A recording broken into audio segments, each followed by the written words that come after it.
thay măng cứ lượm mới tùy chứ hay lâu nè tùy giá cao mà tông giá sẽ cao mà ăn gì này đó thay thằng đấy nó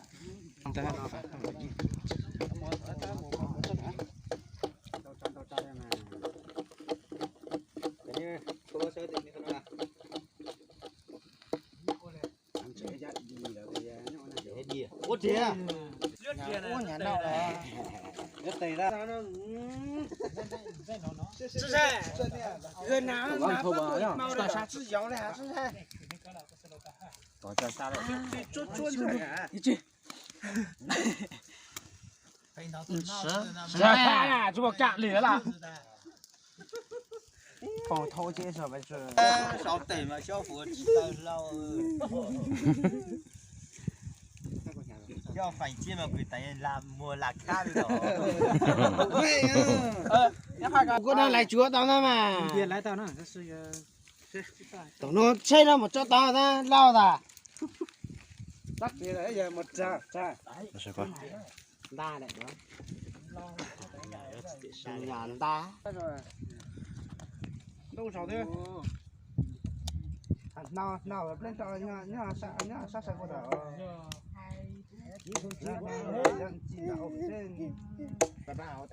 sao ta cho sẽ khá tăng trọng này có cho nhau gặp cái gì đây Một trăm để cho này. chỉ cho phải cho sao ra thì cho nên nào mà sao nó chưa được anh chẳng nào ta nào Phải chi cái nọ nó tặng cái gì. Đầu tay nó chỉ một chia rồi. không cần Chia mà. một sáng nhau rồi ô chú nè cô tố phải chết này đấy Nó thấy mấy thế. ôi giời ơi sao nên mà tai đã dây nhau Ôi giời ơi. vậy vậy ở cầm đầu mà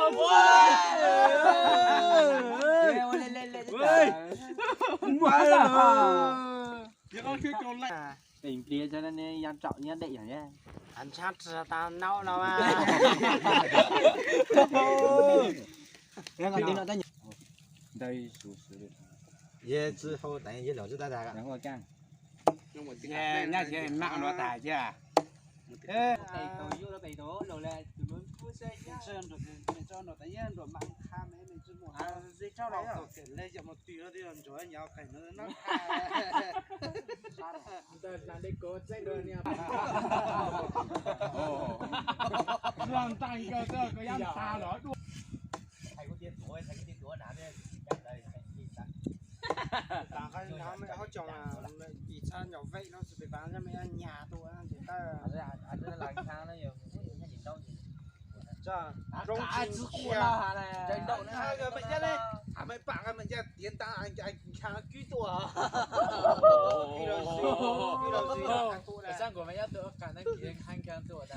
đây phải hai đây cuốn chú phải hai tuổi nó mà chú phải sinh nhật chơi nó chú phải Sinh nhật xe tại đi hai đây nó là chú á Mua lô. một cái bài lục con trên cha ra của dưới tuổi dưới chỗ lời kiểm về tuổi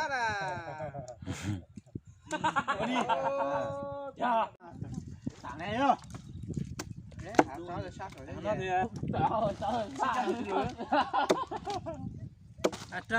chơi gần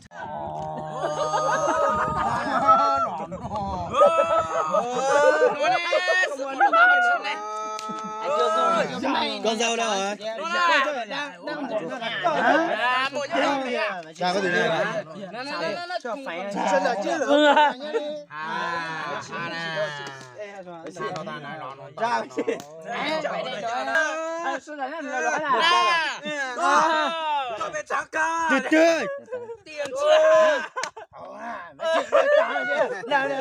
Ồ thật ra nó là ra một là hơn chia xa ta nó là thứ sáu nó đây vào khẩu ta chịu mua rồi có gì là cho nó này nè cậu này đi đây dưới nhang sơ hà tao lên nè dưới nhang sơ hà chứ cái lỗ hai mẹ lên lại được nè hơn chia ăn tết đi lỗ hai chia thì nặng nữa cô nó sụp trai có thể là muốn trai đỏ à Đâu có như cái này bạn nam mà. Chắc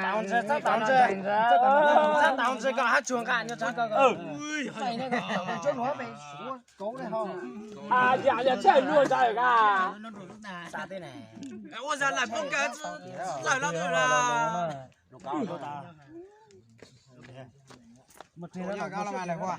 À, sau đó tặng ra. Cao là mẹ cái. Dạ, sau đó tặng ra được tôi nó. Ồ, cái luôn hay này đó. Còn chỗ con đó anh em. Còn mà đây Đây. Chén còn đó luôn đấy, chén mình ta không chưa ăn xong đấy. Kia có một cái. Chén đài. Cho rồi hết rồi. Ồ, sao luôn tí ăn tinh tế này. Chuột phát lẽ ra được không? Cho nó bông bao vậy. Cho luôn rồi nè. Cho nó bao luôn. Cho luôn dâu nữa. Nào nữa. Cho nữa. Ai chà chà. Ai em rồi. Hai ba. Hai ba. Hai ba rồi.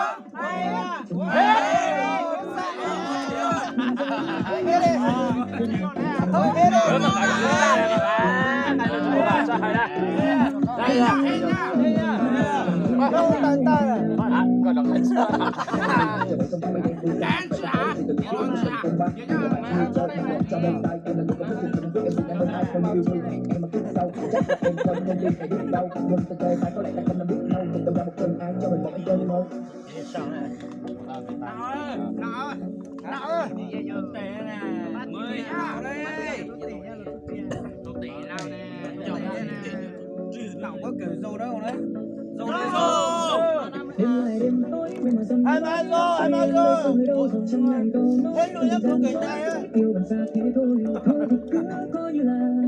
Sao mà thắt thế hả? Tình dân vương vẫn đôi chút rồi cuốn qua. Chẳng gian bao nhiêu lần về với mình quay bước thêm một cuộc tình biết sang trang. Tình đầu tiên em một chân nói Cho nhỏ à. Đây nè. Cho nhỏ nè. Nó bị nhót nữa. Ai đâu nó có thể.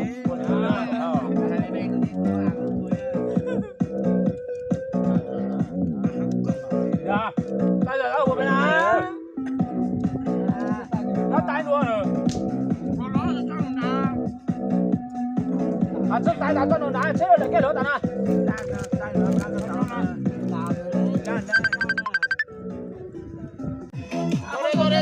Rồi. Ai rồi đấy. Từ ăn đó. Rồi. Ăn nhai nè. Cái bé nó.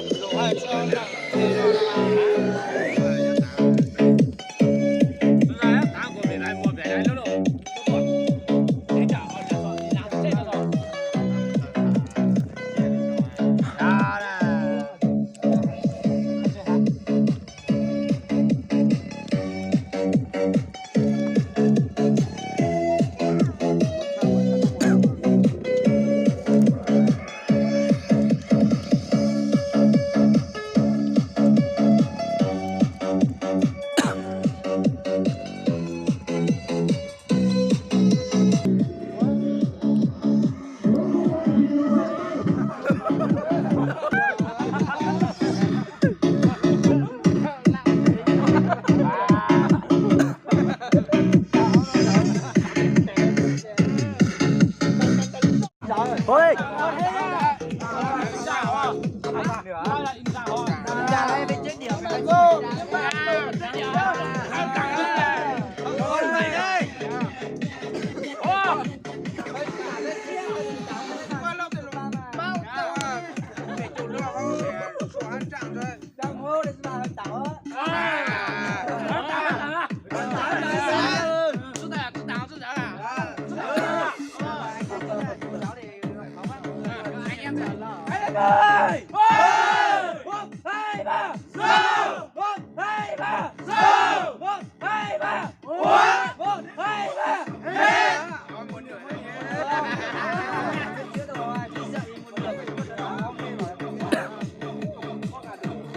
Rồi chắp là đó, số đời đó, nó to chỉ cái chín chè Thủ đề nó xì nó nói cho chính này tầm cho chính này sẽ giỏi nó chỉ bùa thì mà đi cho con nghề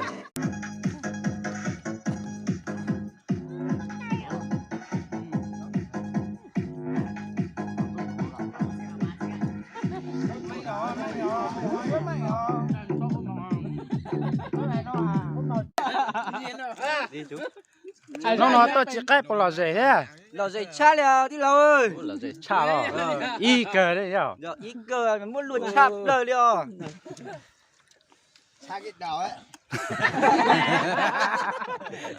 Mày chưa rồi chưa tao. chả cha được cái gì cha cái đầu ấy Cha quá rồi mà thế. mua lừa đảo là yên là đang dễ chuyến tỏ vẫn chưa nóng nha thanh cũng là nóng à anh em cả thằng đấy rồi chú cháu ông có hết đây rồi chứa vài người nhưng mà mấy người đấy cho tiền nướng lợn nướng trâu ấy nướng gà Đi trước rồi nước trâu thì về sau nhá. lần này nướng cá thôi lần sau nướng lợn còn lần nữa là nướng trong nhé nha Anh em ơi, một tí thôi đã hết thế này rồi nhá.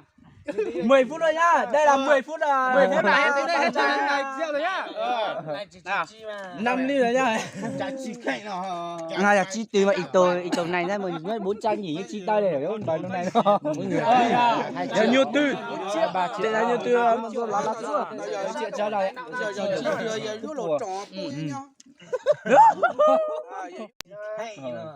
anh em đang lên kế hoạch để săn ăn là nướng trâu nhé nhá lên kế hoạch để nướng trâu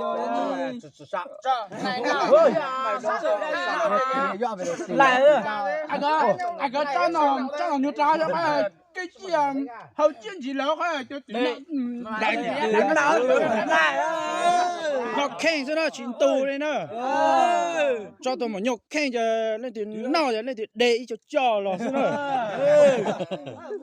đấy là quy định nào sao nhá nào sao nướng trâu nhé nha vâng tổ chức tại cái khu này tại cái ngọn đồi này ngày vui cũng được vợ chửi cũng được nhưng mà nướng nghe chửi mày không ai cũng được bây giờ ăn hay là dâu dâu nhà mẹ bạn đó không à thấy nhà là đó ban bi à thấy muộn rồi hay là bè cam tía nó dâu nó phải căng lại kìa ngại ra tặng hơi cái gì đó nhọc ta thế sao phải chân ạ thời gian này hà nào cũng chỉ là chân này ta nấu muôn lôi nhà này dễ chóm chỗ này chó táo nhỏ nè đứng lại thế cái hai cái nắng này đây là hai cái nắng này mắm rượu à cái nắng to nhớ là đi nước lọc thôi nhá hai cái nắng nước lọc Thôi được. Cái này đây là cái chai bia này. Đây là cái chai bia. cái tí này lên bao nhiêu này nữa dâu đi chè mà đang ngoài bờ sông nên là không có chén rượu không có bát nhưng mà nhặt những cái vỏ chai ấy nhặt những vỏ chai ở ngoài này phải cắt sạch rót nước uống nha Nước là cái rượu hoặc hơi đâu.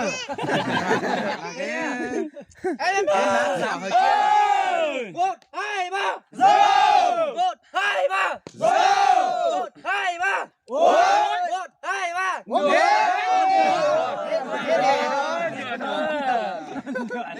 Thôi, yeah, con chuột tao như thế cho nó vui chứ.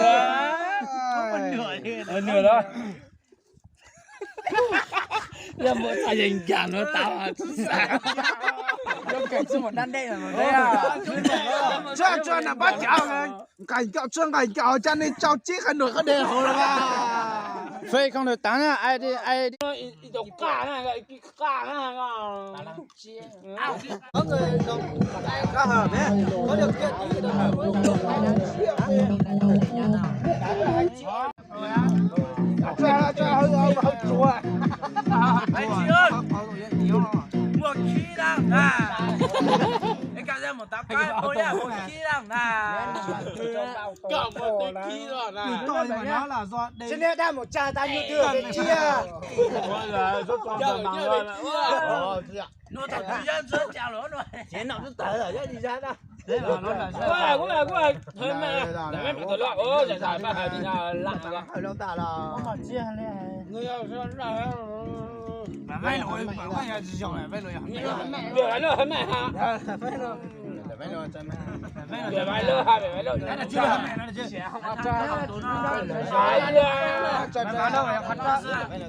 Lại lỡ là. Chứ có số có bé ta là. Chứ có số có bé ta là. Có một cái hai chơi là không có băng à. Chứ có băng à. Thao chơi cho của nó. Hiện trai là ye chân nhau. Ye chạy nhau hay. Nó là chuyện là chơi là chúng ta còn to nha. Cứ rồi nha. Cha của chi đang à. Chưa chạy. Mày còn lâu chưa đấy. Tao đi được hả? Mày vào đấy. Chỉ cho mẹ ăn là Chứ nó chạy mà. Đấy mà. Ôi, Chỉ cho mẹ ăn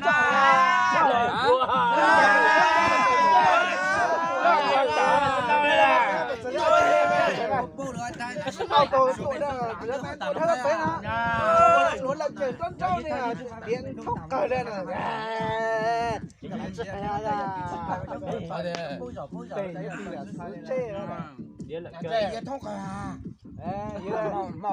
Đây sao không phải là chỉ là chỉ nó cười nè bé. Tiền tay đó à. Bé. Cho này này. Ao tiền tay nó bé nó sao nó cho này. Điện thông nó kỳ trời, chỉ là kéo chín khay này. Phá lô chân trời. Tôn trọng.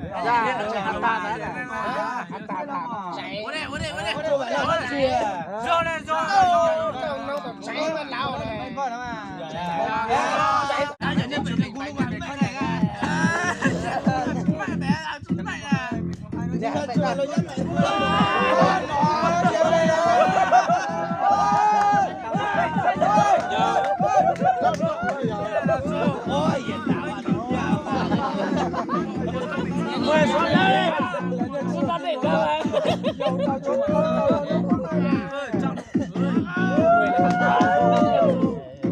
Để cho bé tự quê hả à?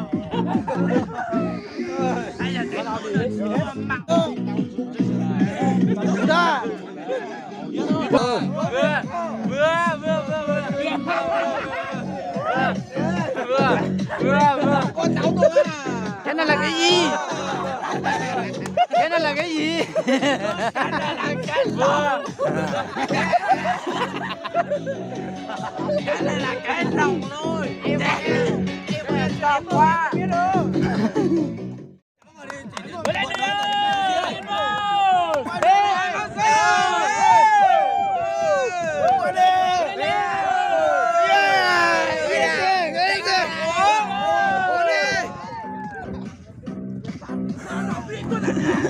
Ủa càng nên lạ. Nhớ nói tiếng gì nhiều hết rồi. Cái này nó Uống rượu, 4 ly rượu. Đúng rồi. Phải tiền chứ. Cho nó cái là nó ta. Rất là hồi ta. Biết đâu chứ. Có xe không chỉ để một số nhà xe.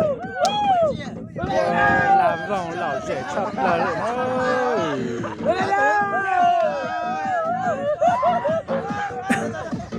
Đó lão dễ ăn nhau. Thả cái tôi đi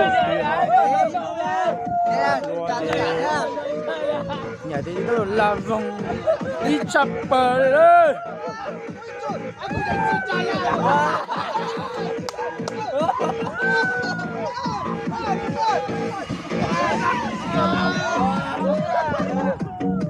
Đi đi nào. Chú bạn. Con đi dạy rồi. Chưa tôi phải nha. Dành cho nó nhiều rồi. Phải cho phải phải lên chứ mà đã nói là dây quậy của là cho tôi phải là cả chiều.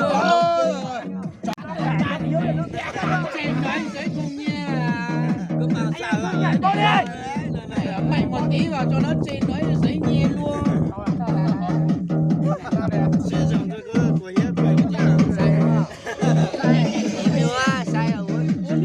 Đây nhá, tất cả anh em nhá, đây là anh em cả thằng này nhá, chú, ông, cháu có hết.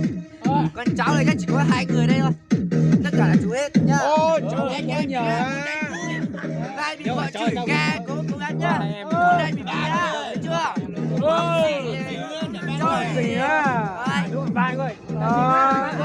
Tính là 3 người. Tất cả 3 cháu, tất cả chú, chỉ có 2 ông. Ông Hoàng. Con cho cháu làm ba. Đây là cho cháu rồi. Cho cháu làm ba. Chưa vào xem nào. Con rể thì nó có nhiều tí. Hôm nay vui đi. Hôm nay vui à? Chú là hai ơi. Đặt cầu thì chỉ có 2 thôi. Chú là làm ba chú qua là sao đây bị rồi. Không.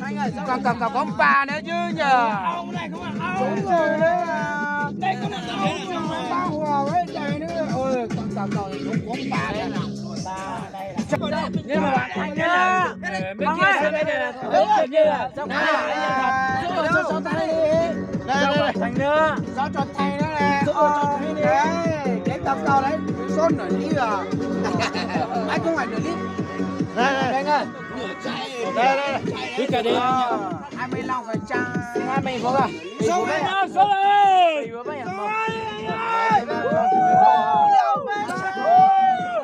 Yêu bên chăng à? Ôi, con đi vào đây.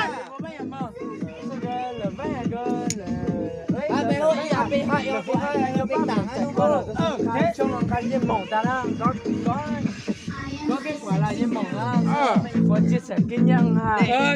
Chả đi mổ quá. Nó cho tao mổ quá. Nó cho tao mổ đi, nó chả nó bị mổ rồi ra. Cái gì nó bị nó rồi ra. Chỉ nó rồi ra. Chú phải với những món đó mới em mới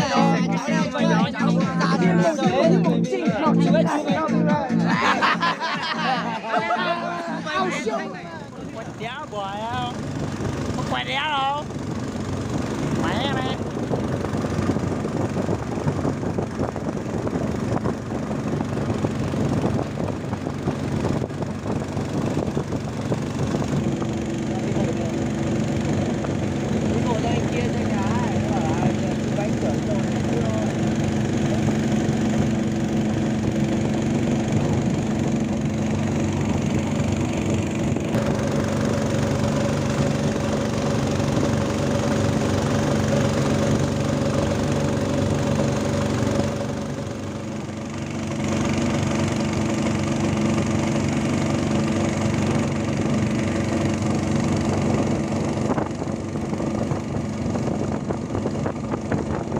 Bà bác hai cái này vào.